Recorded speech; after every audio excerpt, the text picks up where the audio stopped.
Good morning बच्चों। Class 12 में आज आप लोग पढ़ेंगे सॉलिड स्टेट। आपका जो चैप्टर है उसका नाम है ठोस अवस्था। ये है ठोस अवस्था। तो पहले आपने पिछले क्लासों में पढ़ा है द्रव्य की तीन अवस्थाएं होती है। There are three state of matter, solid, liquid और गैस। तो उसमें पहला जो है वो सॉलिड है, उसको हम लोग थोड़ा डिटेल में आज स्टडी करेंगे। तो सॉलिड किसे कहते हैं? सबसे पहले इसकी परिभाषा क्या होती है, इसकी डेफिनेशन क्या होती है? State of matter having definite shape and definite volume. मतलब द्रव्य की वह अवस्था जिसका आकार और आयतन निश्चित होता है, उसे ठोस कहते हैं। अब ठोस की कुछ प्रॉपर्टी होती है, ठोस के क्या गुणधर्म होते हैं। तो जितने ठोस होते हैं, पहली बात तो उनका घनत्व या डेंसिटी बहुत ज्यादा होती है। दूसरी चीज जो होती है उनकी कंप्रेसिबिलिटी, उसको अगर दबाया जाएगा तो जल्दी वो दबेगी नहीं। लेकिन कुछ चीजें ऐसी होती हैं जैसे रबर है ना, रबर एक्सेट्रा, ये सब दब जाती है तो उनकी कंप्रेसिबिलिटी लो होती है। एक होता है उनका वाष्प दाब, जो वेपर प्रेशर होता है उसको वाष्प दाब या वेपर प्रेशर कहते हैं। इनका वेपर प्रेशर बहुत ही लो होता है, वाष्प दाब बहुत ही कम होता है। मतलब ये जल्दी वेपराइज नहीं होते हैं, वोलाटाइल नहीं होते हैं, वाष्प में जल्दी कन्वर्ट नहीं होते। लेकिन कुछ ऐसे भी सॉलिड हैं, जैसे एक्सेप्शन हम बता दें, जैसे कैंपर होता है, आपके घर में ओडोनिल लगा रखा होता है बाथरूम वगैरह में, ड्रा में, वो भी वोलाटाइल होता है, कुछ दिन बाद उड़ जाता है। तो एक्सेप्शन है, अपवाद है।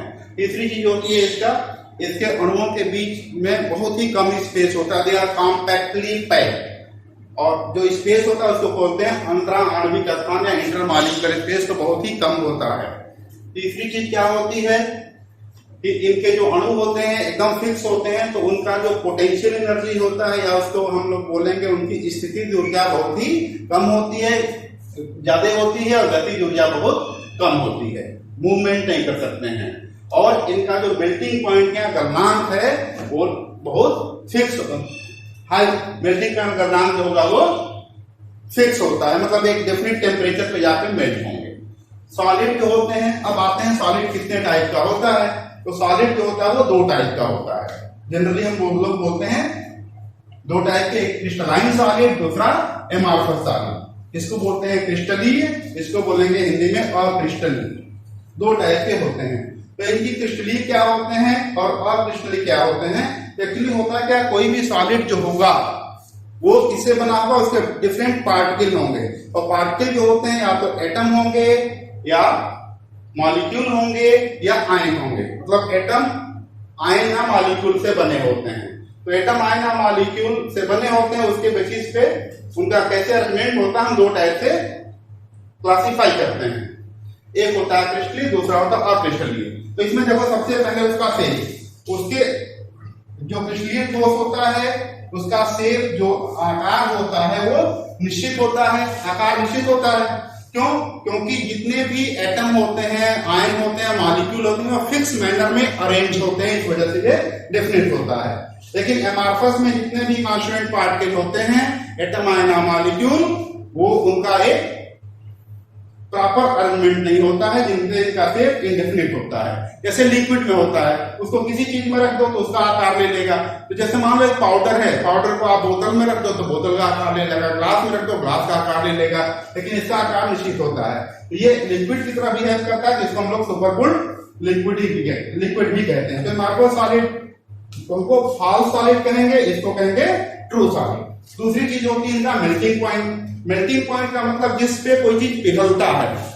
जैसे कोई सॉलिड है, पिघल रहा है, जैसे बर्फ है, 0 डिग्री सेंटीग्रेड पे पिघलता है। तो बर्फ एक्चुअली क्रिस्टलाइन होता है, बर्फ जो है क्रिस्टलाइन होता है, क्योंकि जब वो बर्फ से पानी में कन्वर्ट होगा तो उसका टेम्परेचर 0 डिग्री कांस्टेंट होगा। तो अगर टेम्परेचर कांस्टेंट होगा एक फेज से दूसरे फेज में जाने पे, उस चीज को हम बोलते हैं शार्प। तो फिक्स मेल्टिंग पॉइंट होता है, शार्प मेल्टिंग पॉइंट होता है। लेकिन अगर उसी कोई भी चीज एमॉर्फस स्टेट में है तो उसका मेल्टिंग पॉइंट घटता बढ़ता, कम एक रेंज होती है, कम ज्यादा हो सकता है, मेल्टिंग पॉइंट कम ज्यादा हो सकता है। जैसे हम कहें कि मेल्टिंग पॉइंट जो है वो किसी का 60 डिग्री है क्रिस्टलाइन फॉर्म में, तो उसका जो है 55 से 65 डिग्री तक कुछ भी हो सकता है। इसमें रेंज हो सकती है, मतलब टेम्परेचर बढ़ाता जाएगा, मेल्टिंग होता जाएगा, टेम्परेचर कांस्टेंट नहीं होगा। क्लीवेज, अगर किसी सॉलिड को हम चाकू से काटें, अगर क्रिस्टलाइन होगा तो दो पार्ट में डिवाइडेड हो जाएगा, दोनों सरफेस बिल्कुल प्लेन होंगी। लेकिन इसमें क्या होगा, अगर दो पार्ट में अगर काटते हो है ना, किसी नाइफ से अगर काटते हो दो पार्ट तो बनेंगे, बट दोनों पार्ट का इरेगुलर शेप होगा, बिल्कुल स्मूथ नहीं होगा। एक होता है हीट ऑफ फ्यूजन, जैसे मेल्टिंग करते हैं तो उसमें कितनी ऊष्मा निकलती है, कितना हीट निकलता है, या हीट एब्जॉर्ब होता है, हीट एब्जॉर्ब होता है, निकलता नहीं है। तो इसमें जब क्रिस्टलीय सॉलिड होगा तो उसका हीट ऑफ फ्यूजन जो है कांस्टेंट होता है या नियत होता है, एमआरएस का कांस्टेंट नहीं होता है। जो सबसे इंपॉर्टेंट प्रॉपर्टी होती है वो होती है आइसोट्रॉपी। तो आइसोट्रॉपी को समदैशिकता इसको बोलते हैं। तो जो क्रिस्टलाइन होते हैं असमदशित होते हैं और ये जो है दशित होते हैं, मतलब आइसोट्रॉपिक होते हैं, आइसोट्रॉपिक होते हैं। आइसोट्रॉपिक सॉलिड किसे कहते हैं? अब जैसे इस डायग्राम से मैं आपको समझा दूं, ऐसे कोई सॉलिड है इसमें दो टाइप के पार्टिकल हैं, उनका प्रॉपर अरेंजमेंट है। देखो नीला वाला काला वाला, नीला वाला काला वाला, नीला वाला काला वाला। तो यहाँ पे अगर ये अरेंजमेंट है, अल्टरनेट है, एक फिक्स अरेंजमेंट है, तो इस लाइन के थ्रू, लाइन एबी के थ्रू देखो, इस लाइन के थ्रू एक तरफ नीला काला नीला काला नीला काला, दूसरी तरफ भी नीला काला नीला काला अल्टरनेट है। तो इस डायरेक्शन में इसकी प्रॉपर्टी अलग होगी। अगर इस डायरेक्शन से लेते हैं, सीडी से लेते हैं, तो इसका डायरेक्शन जो होगा, देखो एक तरफ केवल नीले वाले, एक तरफ काले वाले, इनकी प्रॉपर्टी अलग होगी। तो अलग अलग दिशाओं में अगर किसी सॉलिड की प्रॉपर्टी डिफरेंट होगी, भिन्न भिन्न होगी, तो उसको हम लोग एनाइसोट्रॉपिक सॉलिड बोलेंगे। और एक ही सभी दिशाओं में एक समान होगी तो आइसोट्रॉपिक सॉलिड बोलेंगे। तो जो क्रिस्टलाइन होते हैं वो एनाइसोट्रॉपिक होते हैं, ये आइसोट्रॉपिक होते हैं। इस वजह से जिसकी प्रॉपर्टी बिल्कुल फिक्स होती है, जो हर चीज मैनर एक फिक्स मैनर में होता है, उसी को हम लोग सॉलिड बोलेंगे। तो इस चैप्टर में हमें ये करना है, ठीक, नेक्स्ट इस चैप्टर में ये करना है, हमको पढ़ना है क्रिस्टलीय सॉलिड। नेक्स्ट आते हैं उसके आगे जो है, नेक्स्ट स्लाइड आपका है क्लासिफिकेशन ऑफ सॉलिड। सॉलिड का वर्गीकरण कैसे करते हैं?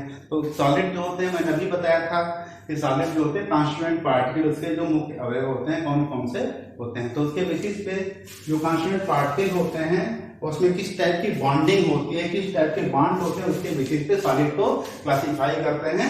ये चार प्रकार के होते हैं, आयनिक सॉलिड, दूसरा होता है कोवैलेंट या सहसंयोजक सॉलिड या ठोस, आणविक ठोस या मॉलिक्यूलर सॉलिड, और मेटेलिक सॉलिड या इसको कहते हैं धात्विक सॉलिड। तो इसमें इनकी प्रॉपर्टी क्या थी? तो इनके कांस्टिट्यूएंट पार्टिकल पहले क्या क्या होते हैं, जैसे इसमें मुख्य अवयवी कण जो होते हैं, इसमें कैटायन और एनायन होते हैं, धनायन और ऋणायन।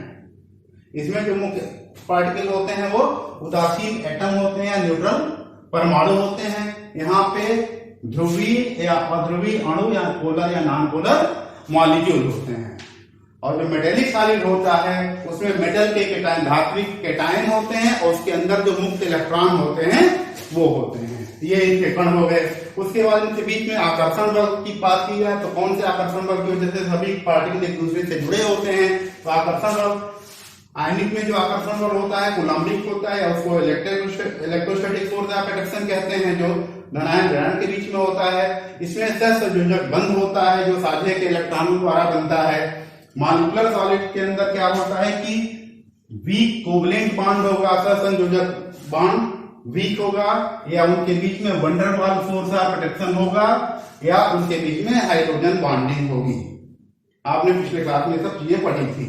और मेटेलिक सॉलिड में जो है इलेक्ट्रोस्टैटिक फोर्स ऑफ अट्रैक्शन, जैसे यहाँ पे होता है कूलम्बिक फोर्सेस, लेकिन यहाँ पे धात्विक कैटायन और मुक्त इलेक्ट्रॉन के बीच में होता है। ठीक है। तीसरी चीज, ये जब भी एक दूसरे से जुड़ते हैं तो इनकी बाइंडिंग एनर्जी कितनी होती है? तो आयनिक में बाइंडिंग एनर्जी जो होती है हम इसको मेजर करेंगे किलो जूल पर मोल में, तो इसमें होती है 400 से 4000 के बीच में। इसमें होती है बाइंडिंग एनर्जी 150 से 500 के बीच में।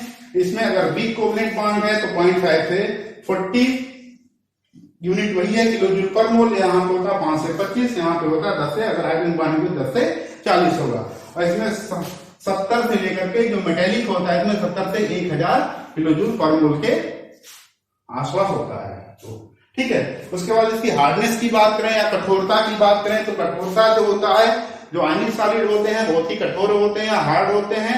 दूसरी चीज ब्रिटिल होते हैं। ब्रिटिल का मतलब अगर इसको हथौड़ी से मारा जाए तो दो है ना टुकड़े टुकड़े में टूट जाता है। जैसे नमक को मारो, हथौड़े से मारो तो टूट जाएगा, तो ब्रिटिल, उसको भंगूर कहते हैं, है ना। ऐसे ही जो कोवलेंट सॉलिड होते हैं बहुत ही हार्ड होते हैं, जो मेटेलिक सॉलिड होते हैं बहुत सॉफ्ट होते हैं। मेटेलिक सॉलिड मॉलिक्यूलर सॉलिड जो होते हैं वो बहुत ही सॉफ्ट होते हैं, और जो मेटेलिक सॉलिड होते हैं जैसे मेटल धातु हैं वो हार्ड भी होते हैं सॉफ्ट भी होते हैं। जैसे हार्ड जो होता है लोहा होता है, सॉफ्ट होता है सोडियम होता है, जो एल्कली मेटल होते हैं एस ब्लॉक के सोडियम पोटेशियम वो सॉफ्ट होते हैं, उसको चाकू से काटा जा सकता है। ऐसे अगर मेल्टिंग पॉइंट की बात करें तो आयनिक का जो मेल्टिंग पॉइंट होता है बहुत हाई होता है, लगभग 1500 डिग्री सेंटीग्रेड से अधिक होता है। और जो सहसंयोजक होते हैं उनका मेल्टिंग पॉइंट बहुत ही हाई होता है, ये लगभग 4000 सेंटीग्रेड या उससे ज्यादा होता है। इनका जो है बहुत ही लो होता है ना। इनका मेल्टिंग पॉइंट बहुत ही निम्न होता है, या निम्न कहें या वेरी लो कहेंगे। और मेटेलिक का जो होता है हाई भी हो सकता है लो भी हो सकता है, depending on the nature of the metal के नेचर के बेसिस पे। तीसरी चीज होती है इलेक्ट्रिकल कंडक्टिविटी, जो विद्युत का प्रवाह कैसे करते हैं। तो आयनिक वाले जो है आयनिक वाले विद्युत का प्रवाह जो है सॉलिड स्टेट में तो नहीं करते हैं, लेकिन अगर इसको पिघला दिया जाए तो मोल्टन स्टेट में विद्युत का प्रवाह करते हैं, राइट। जो कोवलेंट होते हैं इंसुलेटर होते हैं, ये विद्युत का प्रवाह नहीं करते हैं, लेकिन कुछ एक्सेप्शन है, जैसे अपवाद है, जैसे ग्रेफाइट है और आयोडीन है, ये विद्युत का प्रवाह सॉलिड स्टेट में करते हैं, क्योंकि इसमें पाई इलेक्ट्रॉन क्लाउड होते हैं जो डीलोकलाइज होते हैं। इसमें जो है स्वयं आयनाइजेशन होता है। जो मॉलिक्यूलर सॉलिड होते हैं अगर विद्युत के रिस्पेक्ट में देखा जाए तो ये कुचालक होते हैं, ये इलेक्ट्रिसिटी को कंडक्ट नहीं करते हैं। और तीसरा जो मेटेलिक सॉलिड होते हैं बहुत अच्छे कंडक्टर होते हैं, जैसे सबसे अच्छा कंडक्टर होता है सिल्वर, उसके बाद एल्युमिनियम, फिर उसके बाद कॉपर, फिर एल्युमिनियम। और इसके जैसे एग्जाम्पल है तो सोडियम क्लोराइड हो गया, नमक हो गया, potassium chloride, zinc sulphide, calcium chloride. इसका जो एग्जाम्पल है डायमंड है। डायमंड जो होता है उसमें कॉन्स्टिट्यूएंट पार्टिकल कार्बन होता है, ग्रेफाइट में कॉन्स्टिट्यूएंट पार्टिकल कार्बन होता है, कोरेंडम होता है, ये मॉलिक्यूल होता है इसमें है SiC। तो ये सब कोवलेंट सॉलिड होते हैं, ठीक है। डायमंड जो होता है बैड कंडक्टर होता है, जबकि ग्रेफाइट गुड कंडक्टर होता है इलेक्ट्रिसिटी का। मॉलिक्यूलर सॉलिड में जो है जैसे इसका एग्जांपल आइस है, बर्फ है, सॉलिड कार्बन डाइऑक्साइड है, ग्लूकोज है, शुगर जो आप खाते हो वो है ना। इसमें बहुत सारे एस ब्लॉक के मेटल होते हैं, डी ब्लॉक मेटल होते हैं और कुछ पी ब्लॉक मेटल होते हैं। जैसे एस ब्लॉक में सोडियम हो गया, डी ब्लॉक में कॉपर हो गया, सिल्वर हो गया, पी ब्लॉक में एल्युमिनियम हो गया, टिन हो गया। ये आपके ठोस का वर्गीकरण इस तरीके से हम करते हैं, ठीक है। ओके।